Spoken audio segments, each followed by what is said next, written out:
அடுத்ததாக இந்த சாப நிவர்த்தி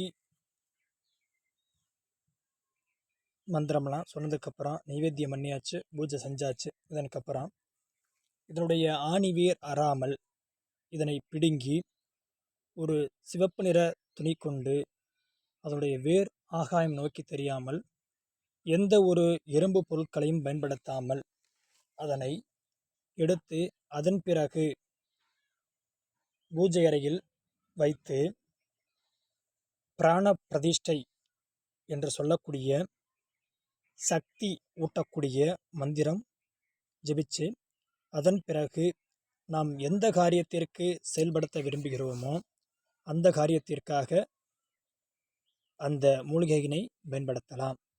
இப்போ நம்ம எடுக்க போகிறோம்.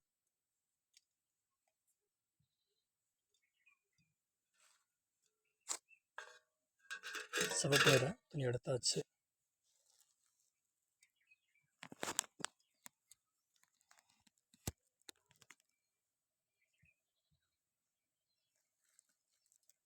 இந்த மூலிகையை பிடுங்கி அதை வைக்கிற வரையும் அந்த உயிரூட்டக்கூடிய மந்திரத்தை சொல்லிக்கிட்டே அதை பறித்து எடுத்து வைக்கணும். சரிங்களா? ஓம் மூலி சர்வமூலி உன்னுயிர் நிலத்தினர்க்க ஸ்வாகா. ஓம் மூலி சர்வமூலி உன்னுயிர் நிலத்தினர்க்க ஸ்வாகா.